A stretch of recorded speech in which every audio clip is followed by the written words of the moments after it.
Well, good morning, everybody. Hey, my name is Nick Beveridge. You're listening to the Investor Shed podcast, and we've got Jeremy Kitchen here as a surprise guest. Surprise guest. Surprise, surprise. Welcome back. I'm like the plague. You can't get rid of me.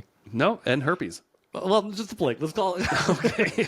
Speaking of the plague, though, we are going to be plaguing you with great information on how to become a millionaire in real estate investing. We try to keep it simple, Yep. and then we overcomplicate it. Weird. That never happens. No, it's actually quite a simple concept, and we go into the intro really well. But I think this is going to provide a lot of value for a lot of people, I hope especially so. people like that get kind of caught up in the bog of like, what do I need to be doing? Simplify it. And we'll go into the steps, absolutely, in the episode. But before we go into the steps, what kind of food should people be stepping into when they indulge in this episode? I wasn't prepared for this, Jeremy. You weren't prepared for this? We do it every single week. Biscuits and gravy today. I love it. That's a good... Does that satisfy you? Well, yeah, I mean, it's better than, like, irrigation water. But Oh, yeah. Well, Joe Rogan said that if you eat biscuits and gravy every Thursday, you'll start to notice bigger biceps. Ooh. Joe Rogan's never wrong. Yep. So enjoy your biscuits and gravies today and measure your biceps. Watch them grow. Measure them 24-inch pythons, brother. Well, hello, everybody. Hey, today we are going to be talking about how to become a real estate millionaire. And we're going to try to keep it as simple as we can. It's surprisingly going to be super simple. I mean, we're going to do the best we can to dumb this down. I mean, we could end it in 10 minutes if we wanted to, but Sure. I'm sure we'll stretch it out and talk about all kinds of nonsense. Oh, yeah. We'll get off track very quickly. It'll be like minute 6 on this podcast, and we're going to be talking about something completely different. No, this is a really good episode. I think it's just, it is going to show the streamlined process for just becoming a millionaire, which, like, it's so easy. Yeah, it may sound overwhelming, unachievable, but I want to especially talk to the younger generation out there, because you got time. The more time you have, the more money you're going to make if you focus on real estate. I love that. And I'm going to make some recommendations that may. There's so many different ways you can go in life, but I've seen people do this. I've seen the math. And it just seems this is the simplest way. I'm going to try to explain it. You don't have to be crazy. You don't have to do this full time. And this is the overview. If you just go out there and we're going to talk about what kind of job to get. Just get a job. Become credit friendly. Yep. Get good credit. Lender friendly is what I meant. Yes. Get an FHA loan on a house, either a single family residence or a duplex, a triplex, or fourplex. The more units you have when you go after an FHA loan, the easier it is to get the loan. Sure. Because you have more income coming in. But we'll get into those details later. And then we're going to be talking about just going through a cycle every year of getting a new house. Sounds like a lot to some people. For those that want to be millionaires, that want to be rich someday, this is going to be easy for you. Right. People love being a squirrel. They love or chasing squirrels. Yeah. This will satisfy those urges because you'll get to buy a new house every year. And you're going to do it systematically, math-based. Don't just buy what you love. Right. And give it a hard commitment for at least 10 years. Yeah. And you will absolutely be a millionaire. Now, I don't know if $1 million is going to be worth that much one day. Right. I have no idea. But I mean, we do know $1 million today is going to be worth less than $1 million 10 years from now. Yep. Inflation's a thing that keeps happening. Yep. Your money's going to be worth less. $1 million might seem like a lot, like Nick's saying right now, but who knows exactly where that will end up being. But this is just on a baseline millionaire strategy, but it's repeatable. So it's something that, like, you don't have to stop at $1 million. You can scale this as big as you want. Yeah. And the example that we'll give today, the results will surprise you if you did this for 30 years. Yeah. And the reality is, usually when you get into buying properties over time, if you really enjoy what you're doing, it's so much easier to buy more than one house a year. One house a year is all we're going to recommend doing in this episode. But once you really get into it, you can buy more than one, absolutely, and accelerate this process. Yeah. But we're going to try to keep it simple for math purposes. I love it. And just try to encourage the people out there that want to do this in a simple fashion, live a simple life, and they're not afraid to work. Right. Not afraid to just work a job. They're not getting in this so that they don't have to work, but they're getting in this so that they will absolutely be able to be financially free when they're ready, when they're older, and they don't have to have anyone take care of them. Exactly. You know, they can build this legacy, this fortune in the background as they're working their 9 to 5. Yeah. Because with some people, they actually get satisfaction working every day. Yeah. It's good for the brain. Routines are not a bad thing. What are your thoughts so far? I think you're right on that. Like, I mean, like, I don't think working a 9 to 5 is a bad thing inherently, but like I love working. I don't care what it is. I love having a task. Yeah. But obviously what we're talking about is being intentional with your money, and we're going to dive deep into that here in the episode. So I don't want to give all the tips away right at the beginning. That'd be dumb. Then you don't want to listen. Yeah. No, but I think I've heard about this concept. I think honestly, the first time I heard about it was one of the first REIs I attended with you. Okay. Where Which one you was were, that? I can't remember. It's been years now. But I remember you up there just talking about like, okay, this is what it looks like if you buy a house every single year. And it unlocked a key in my mind. Like, this is how you do it. This is how you get out of the rat race. Yeah, it's simple. This is the thing. Yeah. Yeah. It's not easy. It is simple. Right. Yeah, because but it's a lot less overwhelming when you can just give yourself a whole 365 days where just one of those days you need to be able to make the decision to say, yes, let's do it. Yes. And then, of course, there's a lot of follow-up. There's, you got to save some money sometimes. And we're going to talk about ways that you can buy properties with very little cash. Yeah. It's not about constantly saving up these big chunks of down payment. Right. That will come over time because you'll just start, the more you do this, the more money you're going to run into. Right. Of course. If you're doing it right, as long as you're buying properties that cash flow. But you can also, I mean, we'll talk about this too. You can also kind of hold your properties ransom a little bit, the properties that you already have, and help them utilize you to buy more stuff. Yeah. Oh, yeah. Cross collateralization. Well, I mean, HELOCs, refis, like there's plenty of things you can do to get more capital and keep that engine churning, basically. So we'll dive into that in the episode. Yeah. So we're in 2024, and there's a lot of skepticism out there about technology and AI and our jobs even going to be available. Here's my prediction, my guess. I'm probably not going to be right, but I think I am. I think I'm going to be right on this. The trades are going to be the last ones to go. Right. That sounds right to me. Honestly, like the day AI fixes my HVAC, Yeah. the day I'm going to call you and tell you that you're wrong. Yeah. Well, and there may be that robot someday, that Tesla robot that comes to your house and it can fix the HVAC.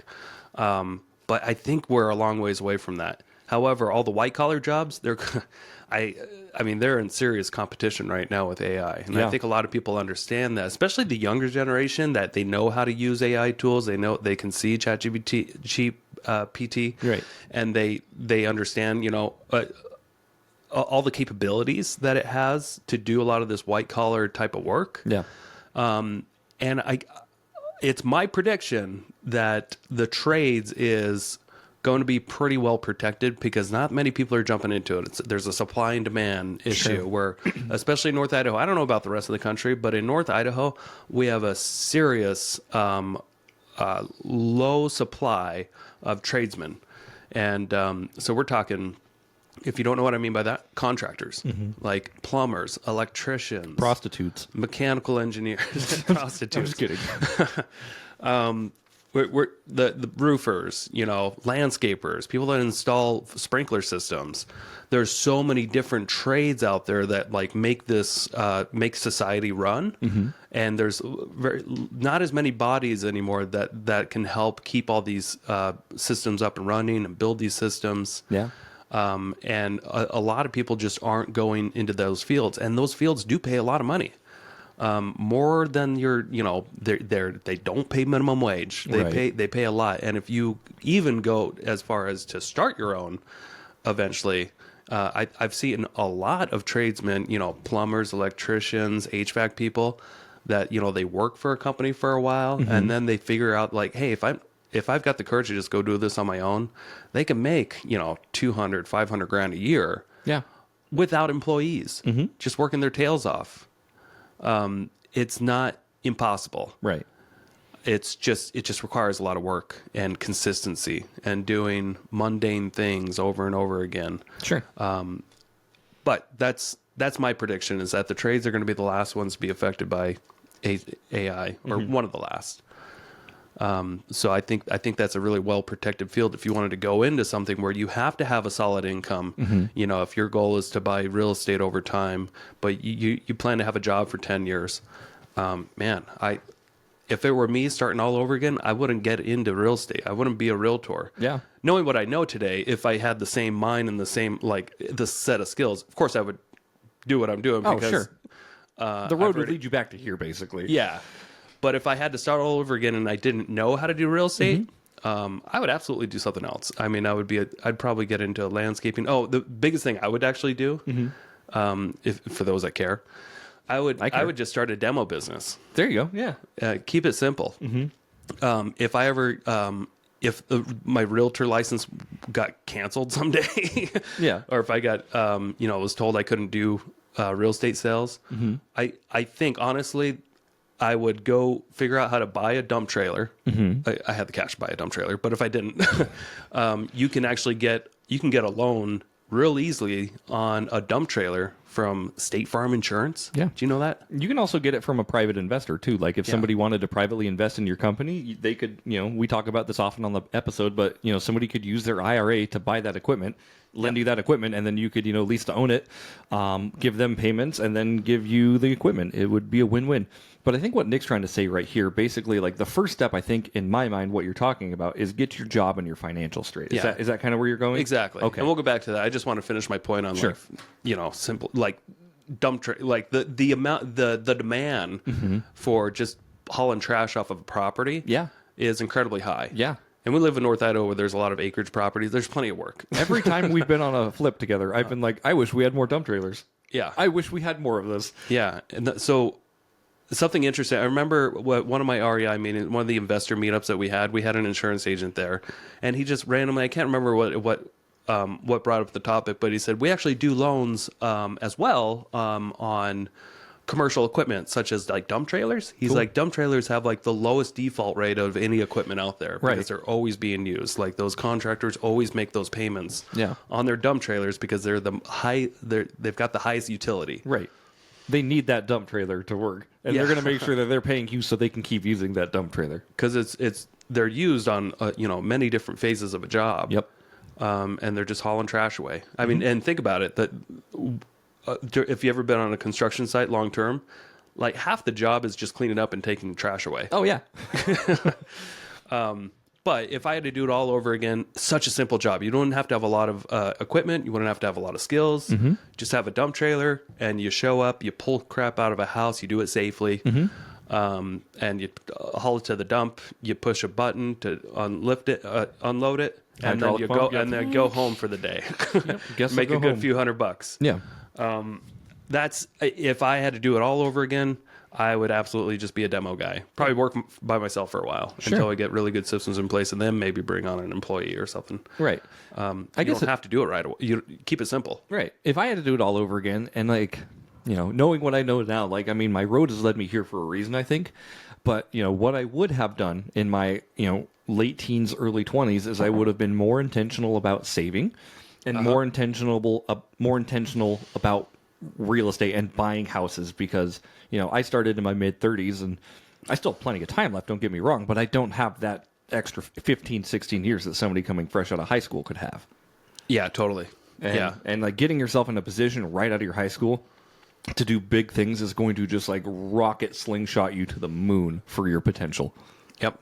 Yeah, and the reason why we keep stressing like what I would have done if I was this age, we can't go back in time. Right. We're trying to talk to the people that are young. I mean, if you're out there, you're listening to this, you're 16, 17, 18 years old, we're talking to you. Like we're absolutely talking to you and trying to plead and beg with you to try to do something that's going to help you long term. Yeah. And not just in the short term, because like 90% of your friends are going to just do whatever they can to, have short-term pleasurable experiences with their money. Yep. But you have no idea how pleasurable it is to put away a little bit of money, and over time that will really grow. It feels really good. If you can just buy a house as soon as you can, that makes sense. Now that's the second part. That makes sense. Yes. When I was 20 years old, I bought a house without doing any of the math. All I did, I let my lenders do the math, and they said I can buy a house in this price range. And so I moved to a different county. I wanted to buy a house in Post Falls when I was 20 years old for $138,000, but I didn't qualify. I qualified for closer to 90 grand. And so my realtor and my lender recommended I go look in the Silver Valley. So I moved out to the Silver Valley, and I was listening to a lot of Robert Kiyosaki stuff back in the day. I was really on that wealth train at a young age. I went to real estate seminars, but I was still not experienced enough to actually like do actual legit math and see does this make sense long term. Right. All I knew and believed was that if you buy houses, you're going to make money. Yeah. Simple basis. Which wasn't the case. The first house I bought, it did not cash flow. I bought it for 86 grand. I thought I got a really good deal. And I moved into it. I did not know what to fix up. I just did random stuff for the next year. And then I tried to rent it out, and it sat vacant for almost a year. Wow. And then once it did get rented out, it rented for $300 less than what my mortgage was. Jeez.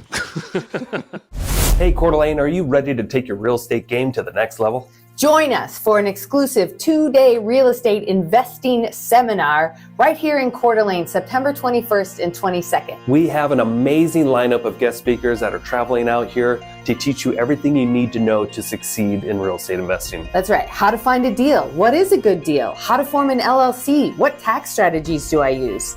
We'll dive in on how to wholesale real estate, how to do fix and flips, and how to purchase long-term rentals. And that's just the beginning. We're also going to dive into self-storage units, property management, and how to invest out of state. Hey, Nick, what's the market going to do in 2025?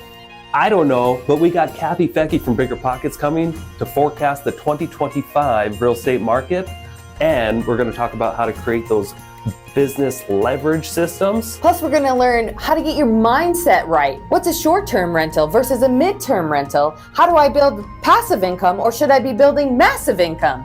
What to do? what do we do? I don't even know what to do with my hands. I don't even know what to do. We're going to learn. I'm telling you, this is an opportunity you do not want to miss. Tickets are limited, very affordable, and you do not want to miss networking with these amazing people going to be at this event. Yes, so hurry. Run. Click on the link. Go to northidahorei.com and click on the 2024 Fall Conference tab. Get you signed up. They're going to sell out, I promise you. It's gone. It's going to be gone. Bye-bye. And then I started having seizures and couldn't afford anything. So I eventually did a deed in lieu on that house.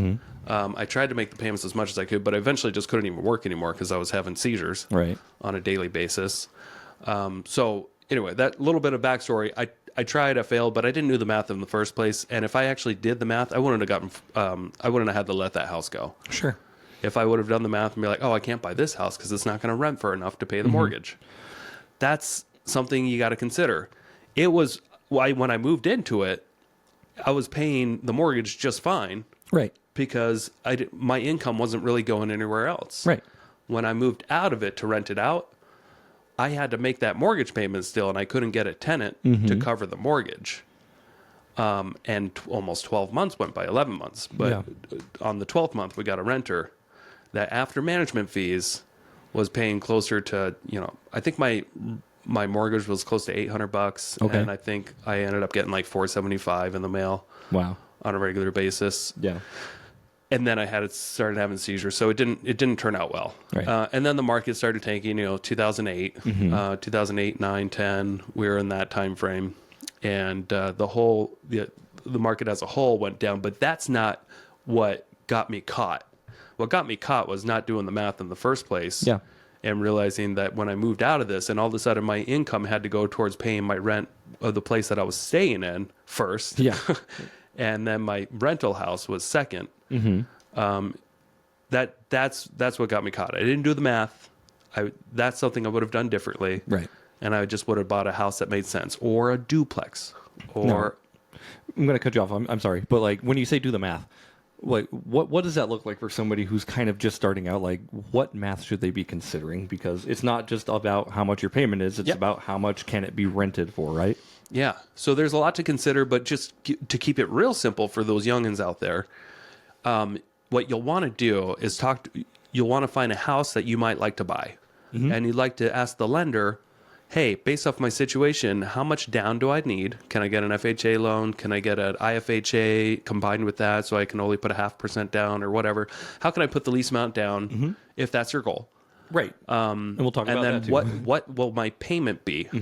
And then write down that payment amount before you sign a deal or go under contract with that house, and then talk to a property manager and try to find out, hey, if I didn't live in that house, here's the listing, forward it to them or something like that. Can you tell me what this house could rent for?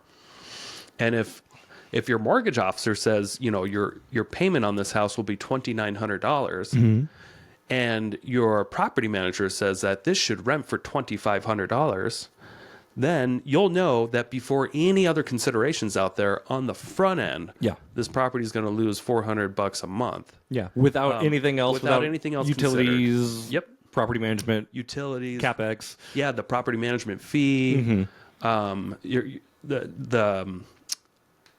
repairs and maintenance over time is a big one. So you might be thinking, well, then that eliminates every house in North Idaho, doesn't it? You're right. Not necessarily. Not necessarily. So you can get a duplex, triplex, or fourplex with an FHA loan, and that will actually bring in more income because the other units will be rented out, and it will help offset your mortgage. And then when you move out of it someday, that unit will be replaced too. So if you can get a fourplex for $1 million, then do the math. Does it make sense? Are you cash flowing at that point? Yeah. Or maybe it still doesn't work. Maybe you can find a fourplex then for $600,000 and do some work on it over time. Yeah. You're going to just want to make sure that the property could pay for itself by tenants, plus a little extra. Right. For the things that you're not considering, like repairs and maintenance over time. Yeah, and if you're just a single person, like we talk about duplexes and fourplexes and triplexes right now, but house hacking is still a viable option if you were getting your first house. Yeah, it's better than paying rent. Right. And most of the time. For most people, for those that don't know what house hacking is, it's basically like having a duplex with tenants, but these people are inside your walls. They don't have to be most of the times, but typically Like a house roommates? hacker, like roommates, yeah. Yeah. So you occupy one bedroom, say on a 3-bedroom house, and then you get 2 roommates, one for each other room. Yeah. Great. Yeah, my brother did this when I was 18, 19.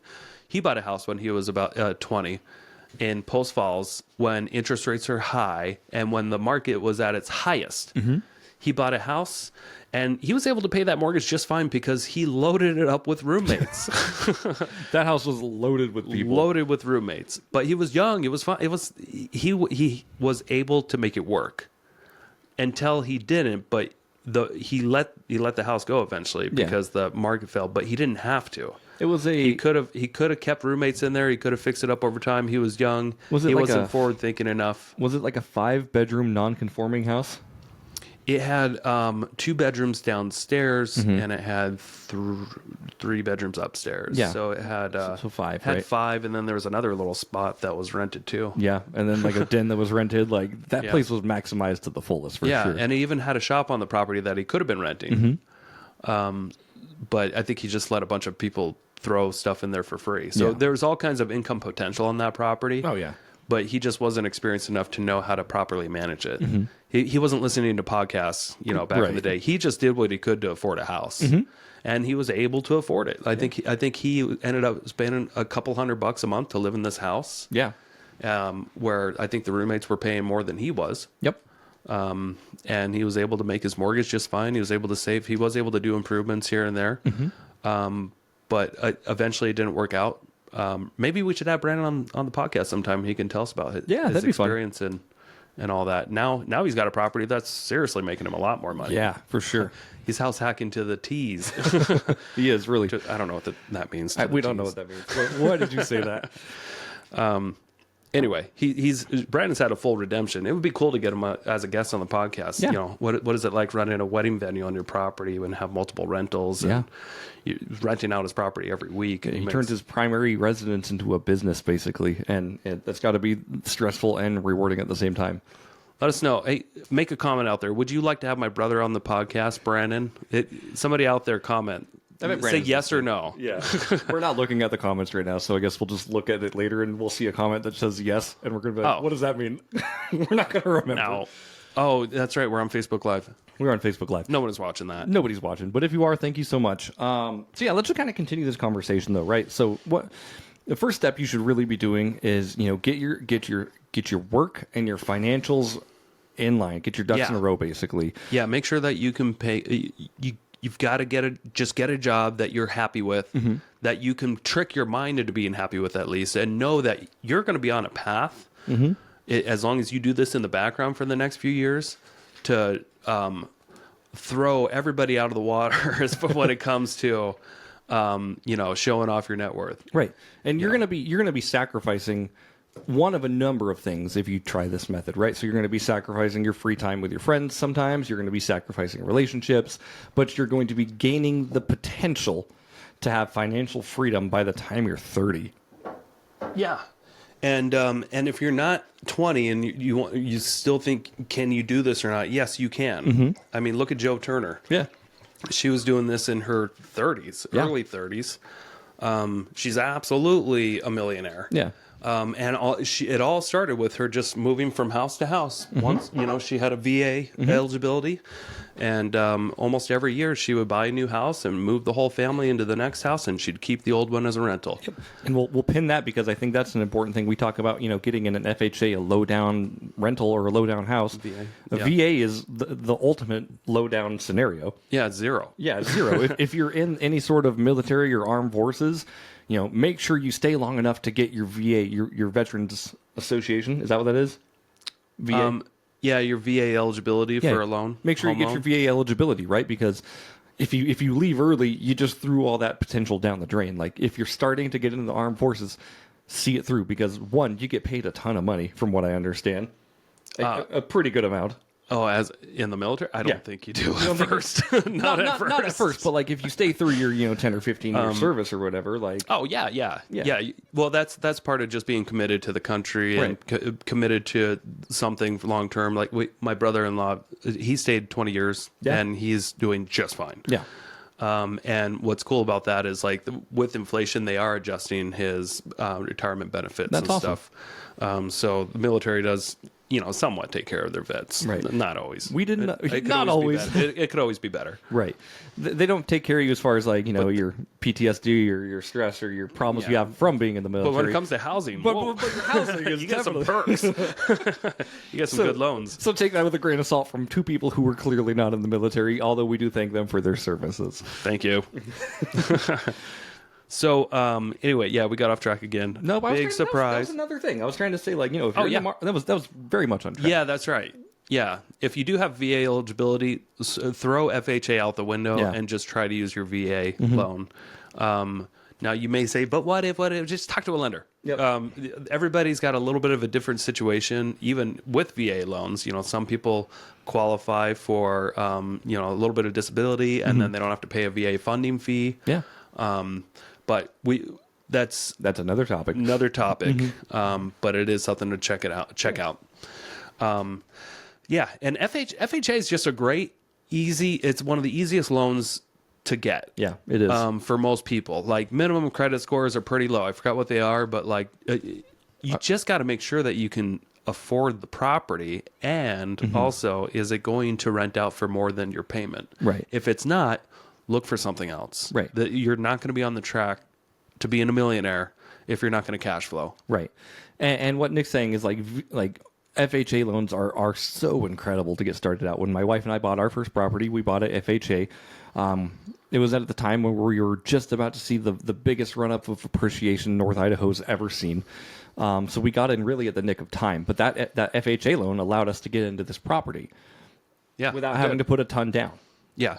Did you do Did you do a full 3.5% down, or did you do IFHA? Like, I think did you have any help? We did 3.5% down, but Sam was also the realtor in this scenario. Oh, okay, that's right. So she used her 3% commission as the down payment. So I think we only came with a 0.5% down. Nice. Yeah, not too shabby.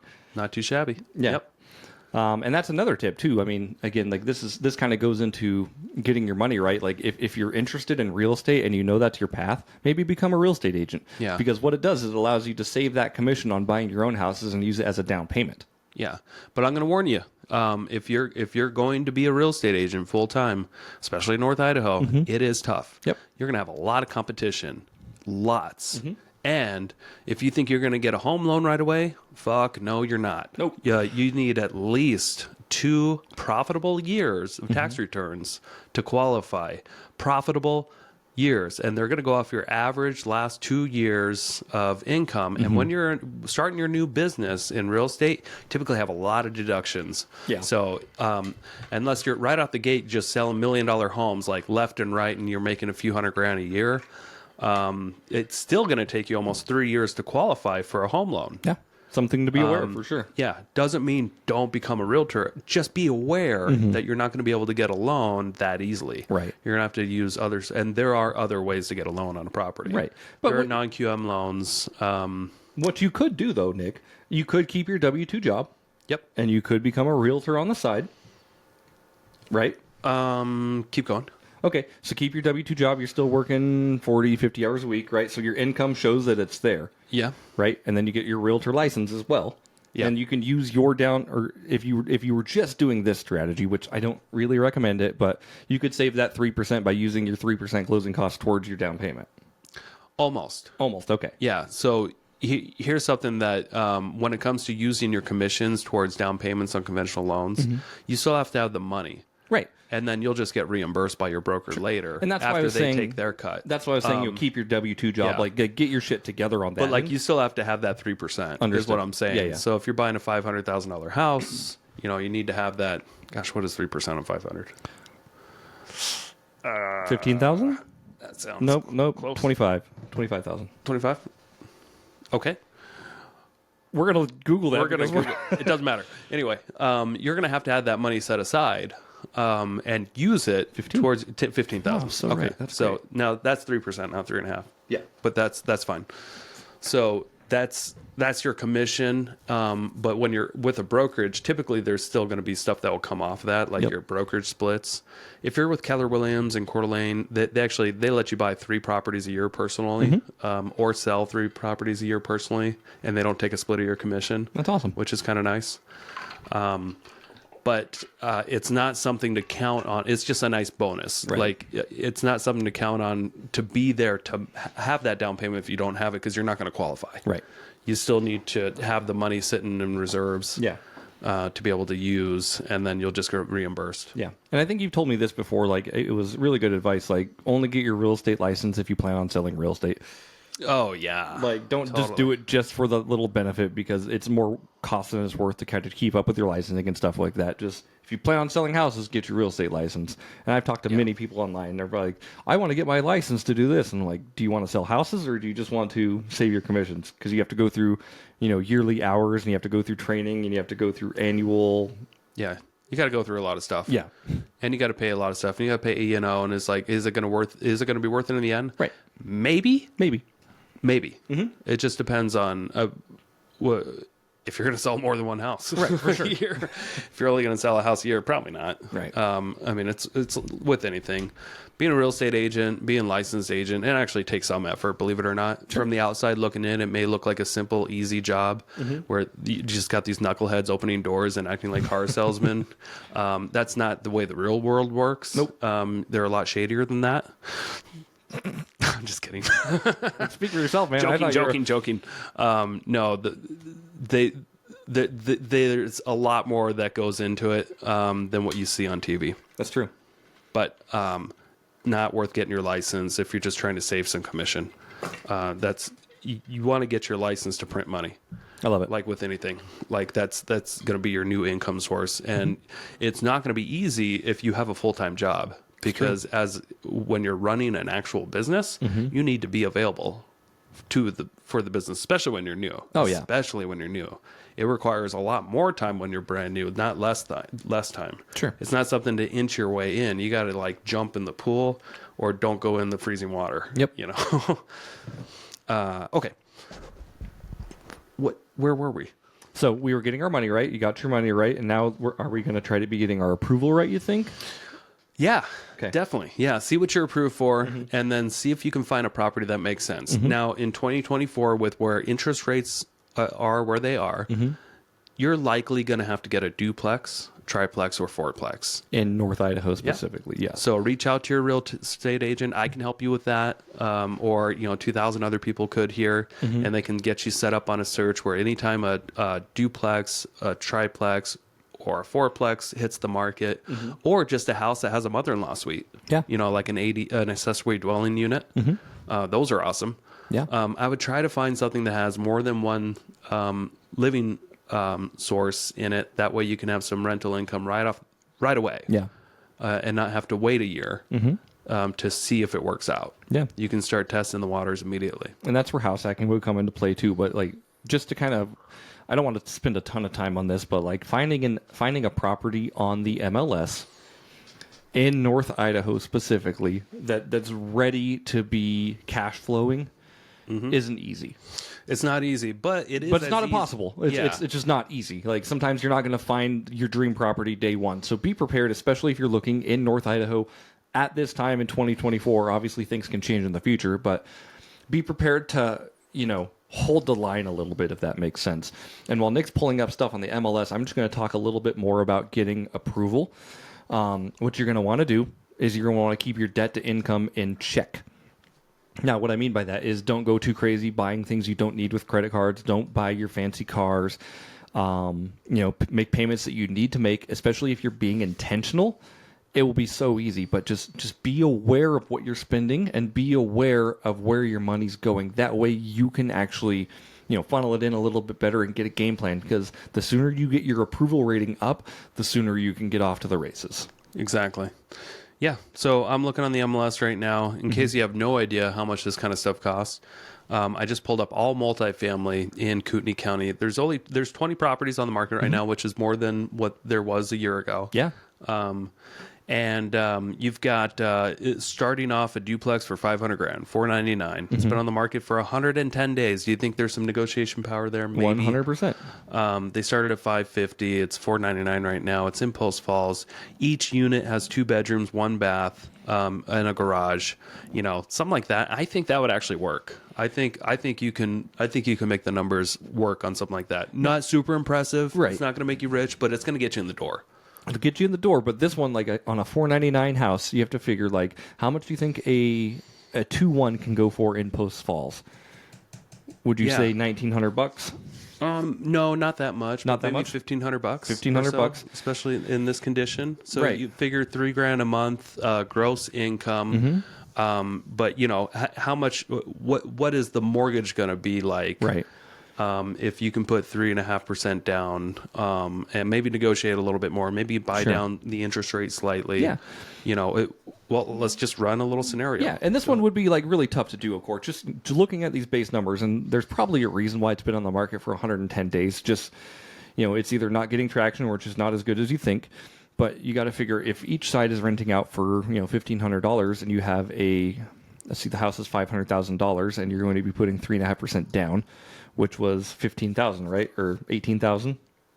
Yeah. Okay. Okay. So let's say you got this house for $20,000 off. You put 3% down. You get a 6% interest rate, which is not necessarily impossible these days. It's not. Interest rates are coming down a little bit, and you can buy it down a little bit, or have the seller. If you get a 30-year loan on that, before taxes and insurance, you're about $2,800. So you're getting pretty close to breaking even. You're getting close. Yeah. So maybe this property wouldn't necessarily work, but you can definitely stretch it, try, make an offer, see if you can get it for less, see if you can get it for $450. You just got to play with the numbers. It took me literally 2 minutes to pull up the MLS and see if there's anything that makes sense here. You might need more units. Right. And you also might need just, in that scenario, if you wanted that house, you might just need, goes to getting your finances in order, like just a little bit more down too. Like you can still go FHA and you can put 10% down if you have it. And that's going to make it so your property has more potential to cash flow. It just depends on where you want to put your dollar at the same time. Yeah. So, I would just see if you can get on a search. Maybe you'll get more than a duplex with today's interest rates. If you can get a triplex or a fourplex, or if you can get a duplex that does break even, Yeah. and if it has the ability to add another unit somewhere, if you can make that work, you got to just see what you can do to bring up cash flow. Yep. And be realistic about it. I love Don't be too optimistic, but you definitely can't not do this, or you're not going to get anywhere. Right. What's going to happen is, you'll spend too much time in analysis by paralysis. You won't be doing anything. That $500,000 property won't be there next week, and then you're looking at the one that's $649,000. And guess what? Like, you're either waiting for the next 500, or you're trying to get approval up to 649. Like, you got to start making choices. Exactly. If you're not seeing what you like for duplexes, triplexes, fourplexes, also get on a search maybe for anything that has an ADU, accessory dwelling unit, that just like pops up and sends it to you.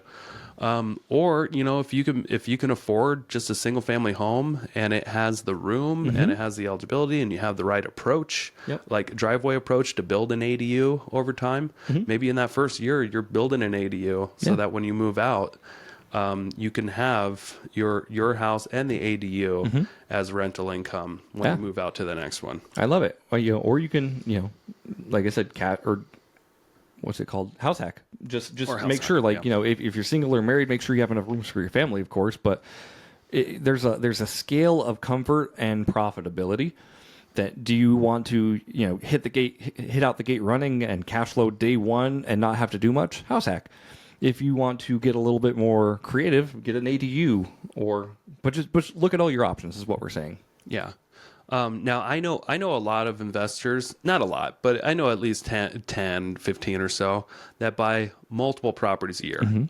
And they figured it out over time. They're not rich, but they figured out how to find good deals, how to find off-market stuff and be able to purchase, 5 to 10 to 20 properties a year. And it's not necessarily a full-time thing for them either. Right. We're just asking you to try to figure out how to buy one. Right. One per year. If you can do one per year and hold on to it, here's what some of the projections look like. After year 30, if assuming that you have appreciation of about 5%, that's pretty in this county. Yeah. Now, what's been historically provable over the last 30 years in Kootenai County, over 6% appreciation when you average it all out. So if we figure over the next 30 to 40 years, if we have less than that, 5%, even though inflation is going to kill us all, right. But let's just assume that we just have that conservative 5%. Yeah. And interest rates never come down below 6. Interest rates on a mortgage. If you figured out a way to buy approximately a $500,000 property every year, and then, with inflation figured in, it goes up every year, but also your rentals do too. Yeah. After 30 years, you'd have approximately $34.5 million in property values. Yeah.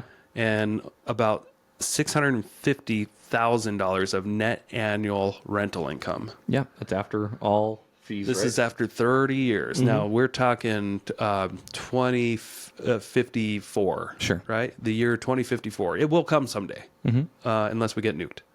It's still, time will still continue whether we're here or not, though. Now, here's the cool thing. With compound interest, it just gets heavier every year after that.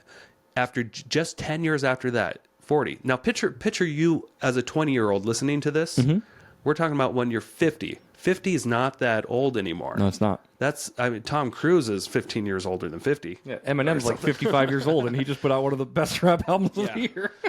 But what about 40 years down the road, when you're 60 years old? With TRT and all that stuff these days, I feel like people can have a really good middle-aged lifestyle. Are you taking TRT? I'm gonna do it. You're gonna do it? Okay. Yeah, I already got injected. Wow. You'll see a difference. You seem like you're more masculine today, so that's... Oh, what? Is it the pimple? Your masculine energy. that pimple is definitely shining. Yeah. Okay, sorry. 40 years. Your net worth would have jumped up just a little bit, 37,000 or 37,340,000. But your total net income after a lot of these properties start getting paid off would jump to $1.6 million a year. Yeah. $1.6 million a year. That's just buying one property every year for the next 40 years. Yeah. And that's just the income that your rentals are bringing in. Yeah. Like your property value, like you said, you still have almost $40 million in property value if you don't sell anything, let alone almost $2 million a year of annual income from those rentals. Yeah. And at this point, you're not moving every time. No. You know, you got to move maybe the first 5 to 10 times. Yep. Eventually, you can just start like allowing the properties to buy more properties as they appreciate. Yeah. You can do cash out refis of certain properties that have enough equity. And then use that money to buy other properties. And that's what we're doing here in this scenario. You don't have to move every year for 40 years to be able to come up with this kind of net worth. And it may sound like so unrealistic, but you know what? I bet you 40 years ago, people would not have imagined that properties in Kootenai County would be priced around $500,000 today. Yeah. You know, they were, what, 40 years ago? What were they, like 30 grand? I don't know. My brother bought his my brother bought his house in 2008 or 2009, and I think he bought it for like $114,000. And it's a beautiful home in one of the most desirable neighborhoods in Coeur d'Alene. Like that's a $500,000 house, easy now. Yeah, and at the time, it didn't seem like he was getting a great deal. No, it seemed like I'm like, It you seemed idiot, pretty you bought a average. house. Yeah, wasn't his friends like, I can't believe you bought a house from Viking. This Yeah, house yeah. is gonna fall over. Yeah, yeah. We bought one from Viking too. Yeah, it's fine. Like they build houses. They build that houses. don't fall over. Yeah. That's they're what their slogan inspected. is. We build houses that don't fall. We buy houses in the city, and the city inspects our progress. Yeah, they say we've passed the bar. It's Yeah. a pass or fail, and we pass. So I hope we get a lot of dislikes on this video. whatever. People at Viking can be mad all they want. They know they're not as good as Greenstone. Okay, but let's recap. So you figured out a way to buy one. The first property is going to be your hardest. Yes, it's going to be your it hardest will. to figure out because everything's going to be new to you. It's going to be new trying to experiment like on realtor.com or whatever you're using or an MLS portal. It's going to be new meeting up with a realtor. It's going to be brand new talking to a property manager for the first time. Yeah.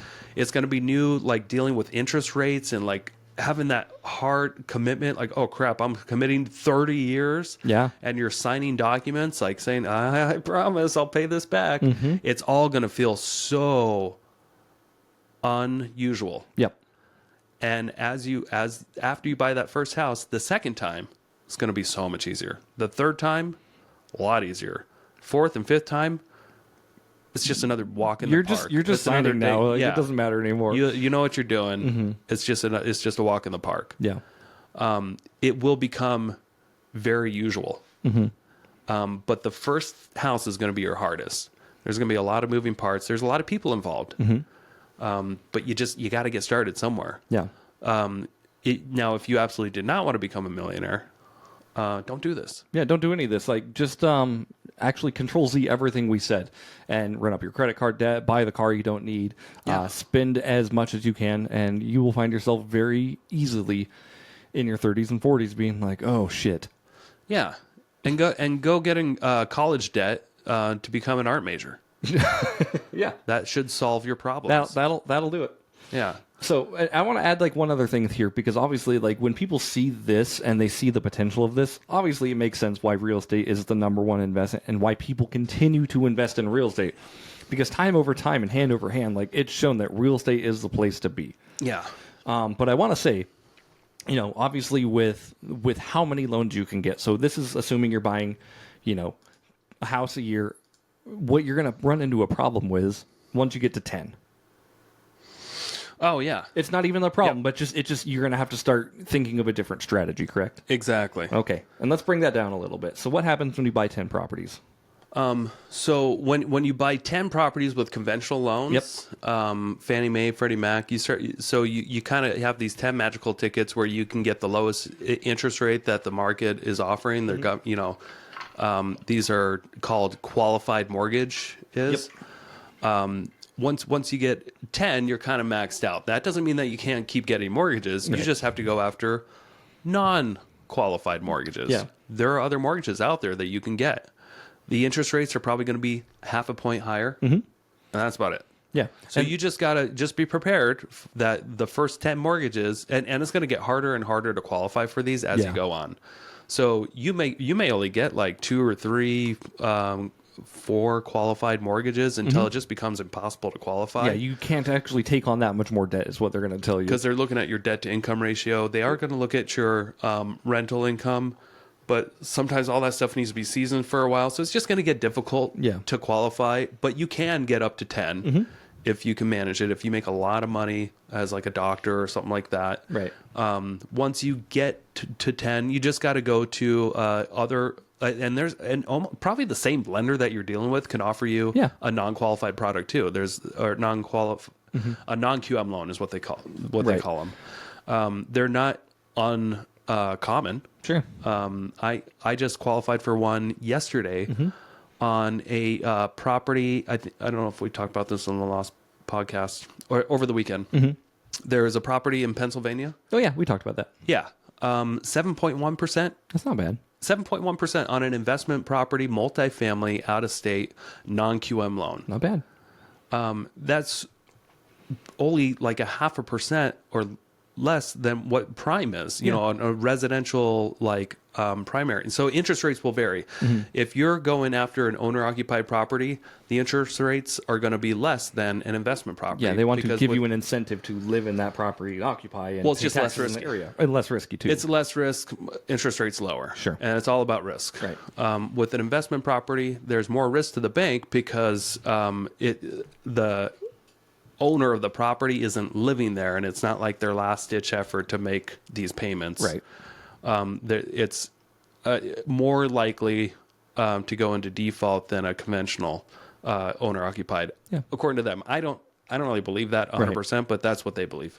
So yeah, you can get a non-QM loan, and there's also non-recourse loans, and that's I think it's the same thing that you're talking about. Well, non-recourse is different. That's where there's no, if you default on Right. the debt, they're not coming after you personally. Right. It's basically collateralizing the house itself. So it's usually coming down with a huge down payment, 30 to 40% down. So they have a, 60% loan to value on a property. If you default, they can't take anything else, but they can take that house back. Yeah, so non-recourse is like where there's no personal guarantee. Yeah. With almost every other loan that you get on a property, you're personally guaranteeing that mortgage. But that's an option, right? So like once you get to that 10 or whatever, that is another option if you are having trouble getting approved for whatever else. So yeah, totally. Here's another example I want to give when it comes to. Actually, I might not have this here. I wanted to show the difference between. I don't have it here. I thought I did. that's okay. Investing in the stock market for 30 years versus buying 8 homes over time. And the difference was a lot. Sorry, I don't have it here, so I can't reference it exactly. But we figured if the stock market was paying you 10% annually on average Very for 30 high. years. That's high. Yeah, well, that's not. So the S&P 500 averages around 10% 8 returns. is what I heard. Okay. Anyway. Well, we figured 10% on this example. Sure. 10% for 30 years. And you have 2 side-by-side people that each invested $100,000. Okay. One invested $100,000 as a down payment on a rental property. The other one invested $100,000 into the S&P 500 and never touched it again. Okay.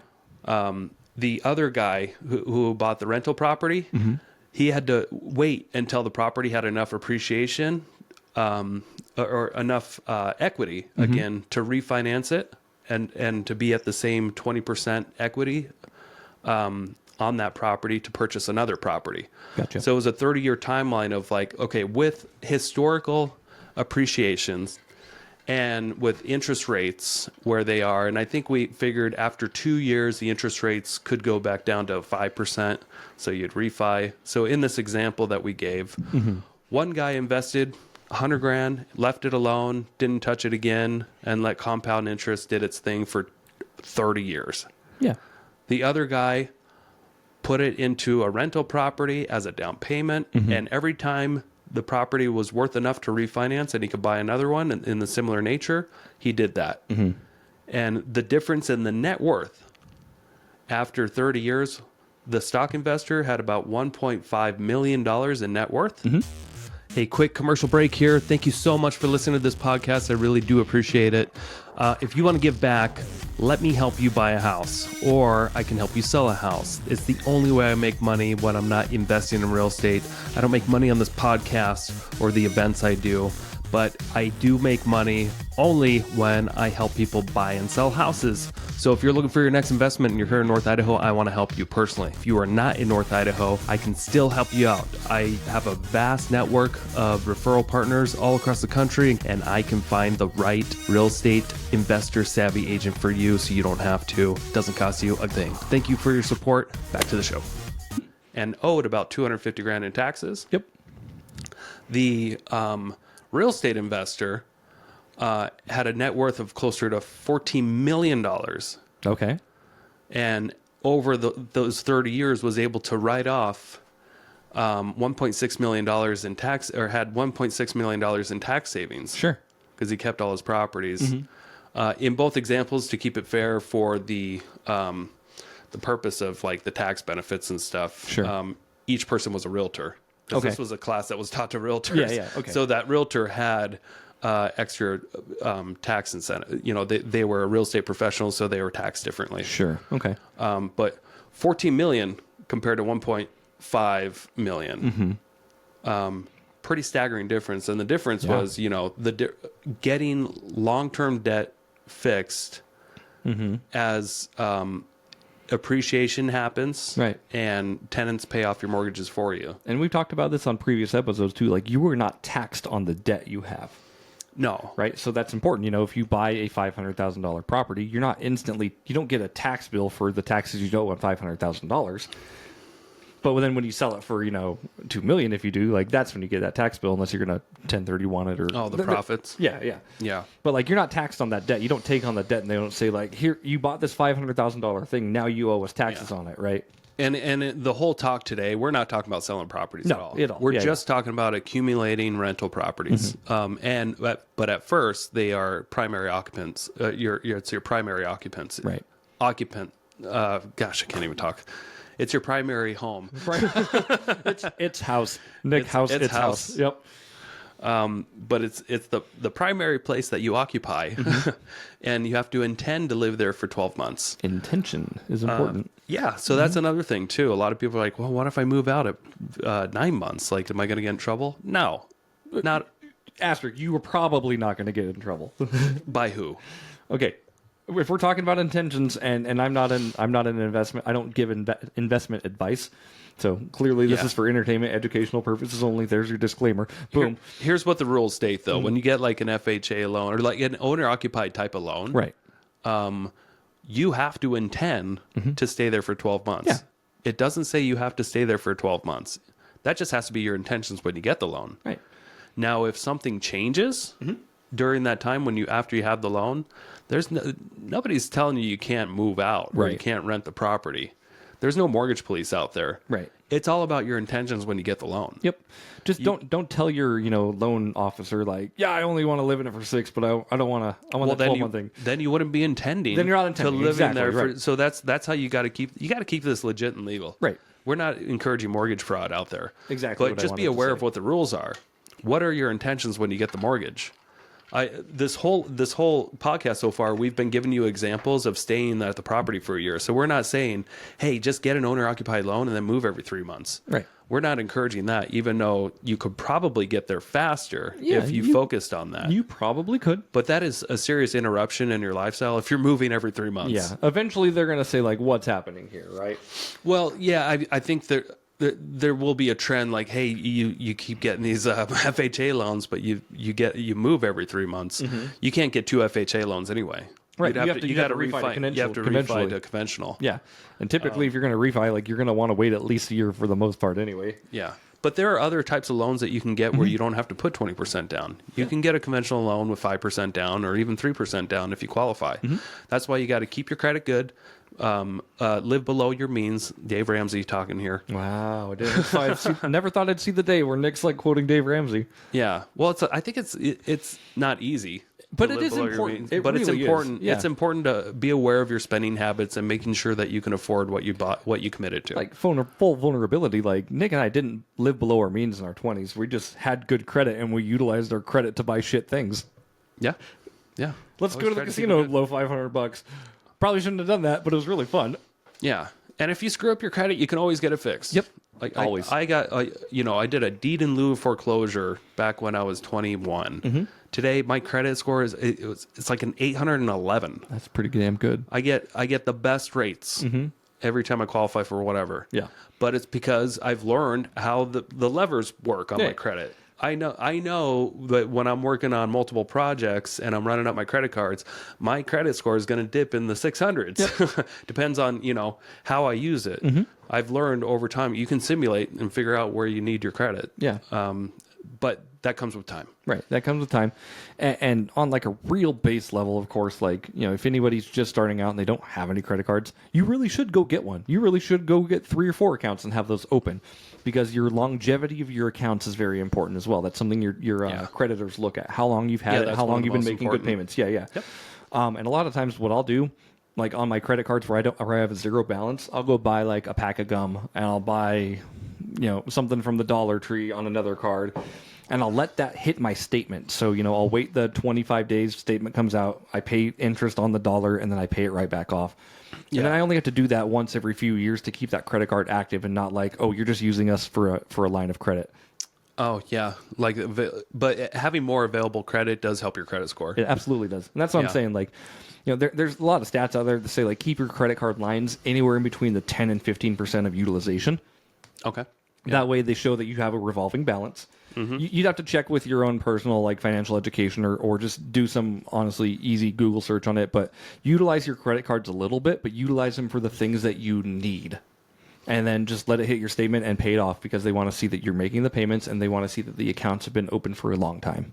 Yeah, totally. So let's recap. Since we're almost at an hour mark here.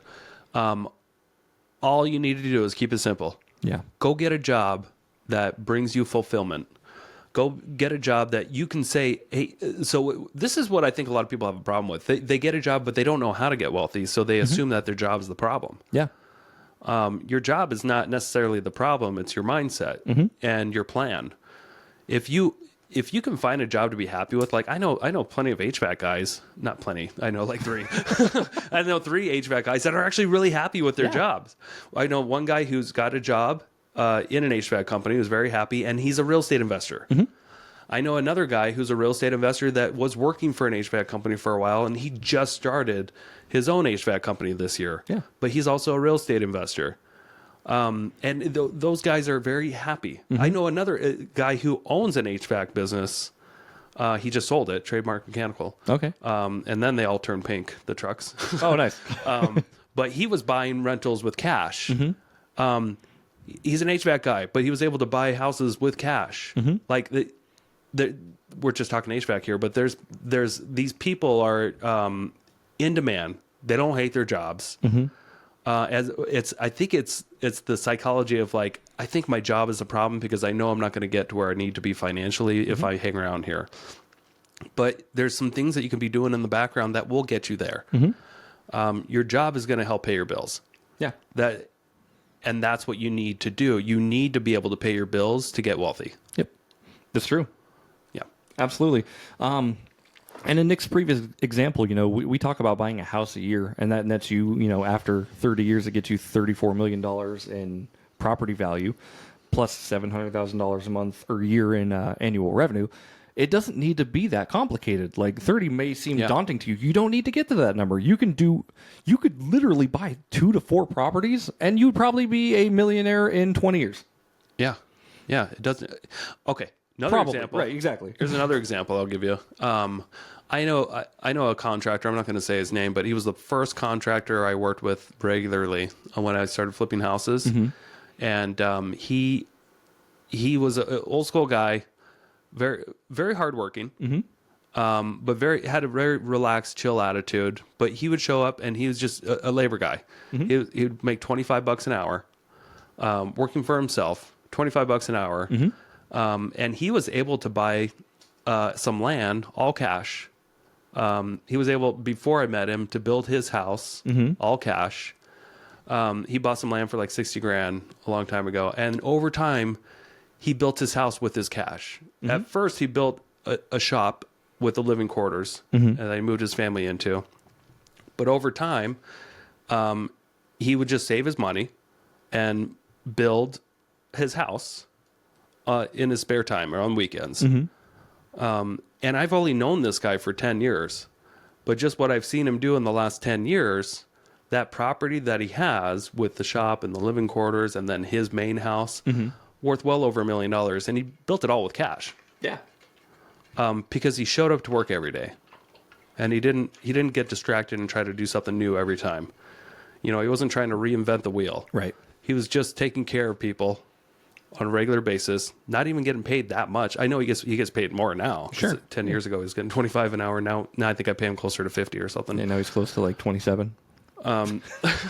But he owns a property. He never even bought a rental property. He should have, but that guy's a net worth millionaire because the house that he owns, all free and clear cash, is worth more than $1 million. It's pretty wild. And all he had to do is just show up to work every day, and he kept putting his money into himself and into his property. He wasn't blowing it. Right. And that's something I wanted to bring up too. I know we're past the hour mark now. Thank you so much for appreciating and sticking with us, everyone who has. We tend to go a little long, but we tend to, try to provide honest value in these podcasts. That contractor you're speaking of, he was intentional with his money. Right, he was intentional with what he wanted to do with it. You hear stories about a lot of contractors, that are just drunks. To be honest with you, They're not all. Not all. They're not all exactly, but that is a stereotype, right? It's a stereotype for sure. They're just a like the classic realtor scumbag, right? Is a stereotype. They're a stereotype, and I've seen that, but I've also seen the good contractors who I'm being very intentional and focused, and I'm driven, and this contracting is a vehicle to get me to my destination. Yeah. They're all vehicles. It just depends on how well you, how far do you drive each day? Right. Are you overdoing it, underdoing it? Yeah. Are you driving while intoxicated? Everybody has a vehicle of choice. And I feel like if you want to become a millionaire, it's getting from, Los Angeles to New York. And there's so many different ways you can get there. You can walk, you can drive, you can take a donkey. Yeah. Or you can fly a plane. There's all sorts of different ways to get to New York.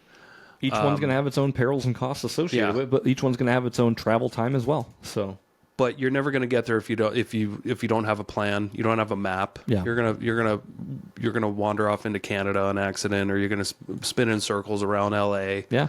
Or you're just gonna sit down and complain and never go anywhere because you don't know how to get on the road. Or you're going to get distracted by going north and south in a different direction, right? Yeah. There's so many different ways to get to New York, or in that metaphor, become a millionaire. Yeah, I played Ticket to Ride. I know exactly. There's tons of ways to get from Los Angeles to New York. Tons of ways. Yeah, and you can have mentors and coaches, and that will they're like guides. They're like, just follow me. All you have to do is every day just get up and come this way. And it's all about being consistent. Yes. That's the key here. Just be consistent, have a plan, and follow it through, and you'll get there. I freaking love that. Anything else we need to add? I feel like that we've got a really good blueprint for you. If you seriously find a good mentor, and along your road, you're going to need people on your team. And we've talked about this on previous episodes before as well. But the people you need on your team are a realtor. Yep. Like a realtor you trust. Yeah. A lender you trust. And who else? Multiple lenders. Multiple lenders. Yep. Yep. Multiple realtors sometimes. Contractors.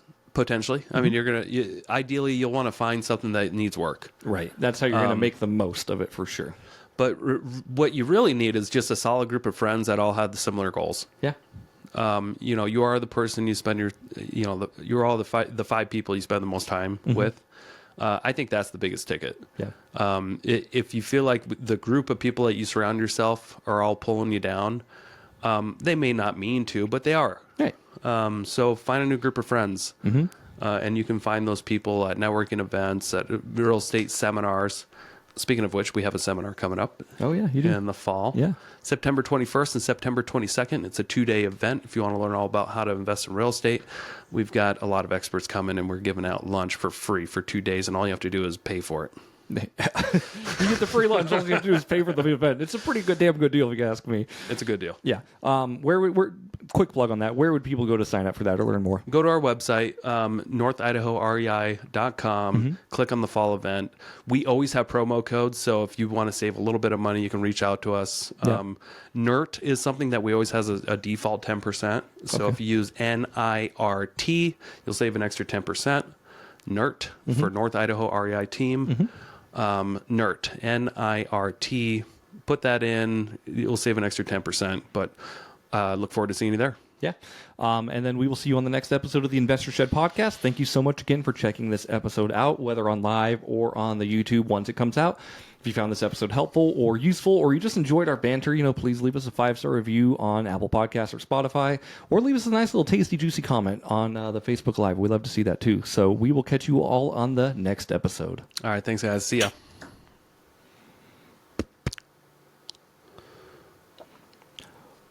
Stopping.